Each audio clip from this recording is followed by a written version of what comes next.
What's going on, everyone? We just witnessed an absolute clinic by the Minnesota Timberwolves. I mean, what a game, right? I mean, they just dominated that game pretty much start to finish. That might have been the best defensive display we have ever seen, particularly in that third quarter. I mean, they were just complete clamps to the defending champions and one of the best offenses, half-court offenses in the league.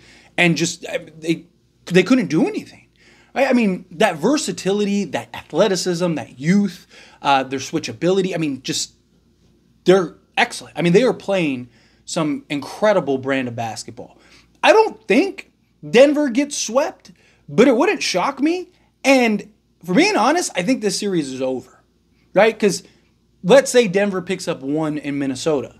I don't see them winning both. Now they're down 3-1. The way Minnesota's playing right now, I don't see Denver coming back. I just don't. They're playing way too good at basketball. Jamal Murray is clearly not Jamal Murray. He's clearly having his issues and his struggles. And then assuming Minnesota gets through the Denver Nuggets, then next up is either the Oklahoma City Thunder or the Dallas Mavericks. The Thunder, they don't have the size to match up against Minnesota. I think Minnesota probably runs through the Oklahoma City Thunder. And then the other side of that would be the Dallas Mavericks, which I like, don't get me wrong, Luka, Kyrie, special, playoffs, special. This mini team, I think we might be looking at the Western Conference final representative, and them versus Boston, I think would be very interesting because they all kind of have this like matched up, like they're very similar in style. And it's really impressive. But how does this tie in? How does this pertain to the Lakers, right? Because look, I'm already getting the comments. I'm already seeing people, this is it. This is the model. This is the blueprint that the Lakers need to follow. Every team in the league feels that way. And that is easier said than done, right? It is very, very difficult to put together a team like the Toronto Raptors have been trying to do that for years and have failed to do it. Most teams in the league are trying to do that. Have a bunch of 6'7", 6'8", versatile wings that can defend, hit the three ball, legit two-way players. Every team in the league wants that. I would love to see the Lakers have a team similar to that. Right? Like if you swap Karl Anthony Towns and Anthony Edwards and you basically have everybody else on Minnesota with the Lakers, they're probably looking at winning an NBA championship right now, right? But the problem is creating that team. You got to think, the Minnesota Timberwolves got, half the roster was drafted, and then you have the big Rudy Gobert trade, which I don't even think that they really needed Rudy Gobert, right? Like I talked about, don't get me wrong, Rudy Gobert helps them tremendously and is a good matchup and just gives them that size. But that center, right, and then a bunch of big versatile wings, that is not easy to replicate. If that was easy to replicate, every team in the league would be replicating it, right? The Lakers are very limited in assets, and they don't have cap space in order to do that. So the idea that the Lakers are going to be able to put together or want to put together a team like that, it's just not realistic. It's not. Now, can we do some kind of variation of that? Right? I believe if the Lakers have an opportunity to go get a third star, they're going to go get a third star, right? If they have the opportunity and the potential to go and get a Trae Young or a Donovan Mitchell, whether we like it or not, the Lakers are probably going to do that because they're also looking at post-LeBron James.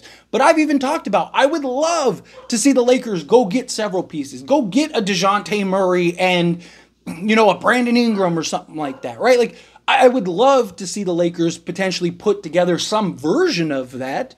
But again, you have to be able to find that, and you have to be willing, like the versatility 3-and-D type forwards that everyone wants.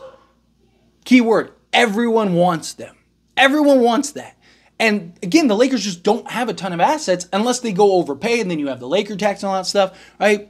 I just don't necessarily see the Lakers being able to build that type of model, at least right now. Now, maybe the post-LeBron era and stuff like that, right? Whenever LeBron leaves. And it's not because LeBron, it's just you're not going to choose a bunch of young guys over LeBron. It just doesn't make any sense, right? So they're going to keep LeBron. They're going to keep Anthony Davis. Now your cap straps, you're not going to be able to go get the free agents. You're not going to be able to go get the quality pieces in that regard, right? And Anthony Edwards has been the best player in the playoffs right now. I mean, he's been ridiculous. So again, Minnesota just happened to create this team and put this together and got some experience last year. And now you're starting to see the confidence and the build. Mike Conley, I think, that was the piece for them, right? Because Mike Conley is like the one vet, the one kind of, he's the glue guy, right? He's the guy that's well respected. He's the guy that kind of rallies the troops and kind of keeps them in line because they're a young team that's just out there hooping. I mean, even during this game, they had a little segment where they talked about that. And, they said, Mike Conley said, they're just a young team. They're wet behind the ears. They're just excited and they're hooping. And they are. They have that athleticism. Like the climate and the altitude and all that stuff, it doesn't affect them because they're a bunch of 23-year-olds that are just running rampant out there. It's a young NBA. It's a young league, right? Like look at, LeBron, KD, Curry, all these guys, they're all gone. It's also one of the reasons why the Lakers want to go get a young star. Again, I know people don't like the idea of Trae Young. I don't even necessarily like the idea of Trae Young. But if they can do that, they're going to do that because they need that 25-year-old young star that can carry a workload, and there's nobody really better, which you can make an argument, well, then you might as well just be patient. But then the Lakers are probably not, how much are they going to be able to contend for championships? Now, again, they could piece it together and take the 3 firsts and the 5 seconds that they have and a couple pick swaps and go get 2-3 guys that maybe make more sense. That's always a possibility. That's always an option. But it's just, I don't necessarily see the Lakers being, because I just see so many people, and I know after this game, and especially after Minnie probably wins this series, a lot of people are going to be like, that's the blueprint. And it's a copycat league. Right, so many teams are going to be like, okay, this is the new model. This is the new blueprint we want. Right? You saw it after the Warriors, right? And they just beat the defending champions. Teams are going to want that, which makes more competition for those types of players, which lessens the chance and opportunity for the Lakers to get those type of players. Right? Like I would love a guy like an Alex Caruso and, or like a Dorian Finney-Smith or a Jalen Suggs or these like legit defensive-minded two-way guys that can hit the open shot and stuff like that. I'd love it. But how realistic is it? Right? The price is going to be insane because you're going to have bidding wars for some of these guys. You're going to have teams. Now, I'm not saying the Lakers can't get one, maybe get lucky and get 2, right? But realistically, it's going to be tough. The Lakers are not going to be able to build Minnesota, right? Now, can they build, again, a version where maybe you go get Valanciunas? Now you have Valanciunas, you have Anthony Davis. Problem is LeBron at the 3. Again, and it's not, I'm not saying that you trade LeBron or get rid of LeBron or anything like that, but LeBron would have to lock in defensively the entirety of the game, which he can't. LeBron has said it himself. He can't. He said it in the Mind the Game podcast with him and JJ Redick. He talked about like, I don't have it in me anymore. I have to kind of pace myself. I have to pick myself. The Lakers aren't in a position with the pieces that they currently have to go replicate Minnesota.